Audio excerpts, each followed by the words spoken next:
Our presentation is about Dr. Abigail A. Salyers.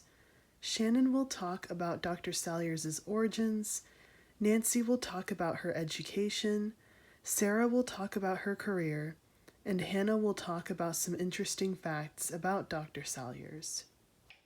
Abigail Salyers was born December 24, 1942, to mother Letta S. Salyers and dad Robert K. Salyers in Louisville, Kentucky.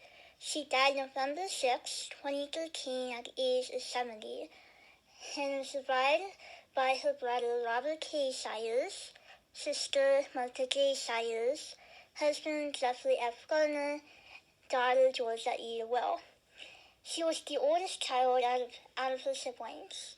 After her death, a student scholarship was named after her called the Marine Biological Laboratory Abigail Salyers Endowed Scholarship. For Abigail's educational background, I've read that she graduated high school in 1959. An interesting fact is she was actually pregnant during one of her years in high school. In 1963, she completed her undergraduate degree in mathematics, while only a few years later in 1969 completing her PhD in nuclear physics at George Washington University. In 1978, she began at Illinois, teaching for 4 years and returning to university to complete her second post-degree in biochemistry and microbiology from Virginia Polytechnical Institution. While attending university, she was actually named a university scholar.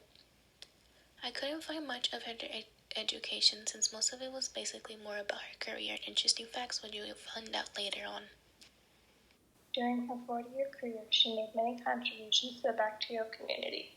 She changed the way we think about bacteria that live in the human intestinal tract, but she made many other contributions, including how we think about carbohydrate metabolism, the transfer of antibiotic resistance carried on mobile elements in humans and animals, bioterrorism, transgenic plant safety, and antibiotic resistance in medicine and agriculture. Abigail was also president of a center that assists local Latino migrant workers. She also reviewed grants for the National Institutes for Health and provided expert testimony on transgenic plants and antibiotic use in agriculture. In 2001, during the anthrax outbreaks, Abigail Salyers was the president of the American Society for Microbiology. While she was president, she educated local postal workers about the dangers of anthrax. Although it isn't common for people to get infected with anthrax spores can enter the body through inhalation, ingestion, or cuts. Once they are inside, they activate and multiply rapidly, producing toxins. One interesting fact about Dr. Salyers is that when she was only 17, she was a pregnant student who faced expulsion from her high school, and she was a single mother. Nevertheless, she not only graduated with a bachelor's degree and PhD from college, she also graduated with honors in Phi Beta Kappa and became an assistant professor by the age of 27. Another interesting fact about Dr. Salyers is that she was not only an excellent microbiologist, but also an excellent educator. She contributed to microbiology education in a variety of ways, both as a professor at the University of Illinois and as the president of the American Society for Microbiology, which has tens of thousands of members. During her time at the University of Illinois, she was the recipient of many awards and honors. She became the first female professor in microbiology in 1983 and was named a university scholar, faculty member of the year in the College of Medicine, a member of the Center for Advanced Study and an affiliate in the Institute for Genomic Biology.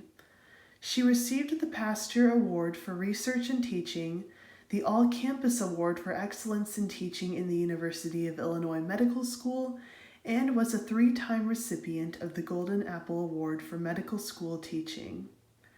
In 2004, she was named the G. William Ahrens Professor in Molecular and Cellular Biology until her retirement in 2012. During her time as the president of the American Society for Microbiology, she educated local post workers about anthrax during the bioterrorist attacks in 2001. Therefore, her important role as a microbiologist went hand in hand with being a teacher. Both microbiology and education are very important topics for addressing challenges currently faced by society. Thank you for watching.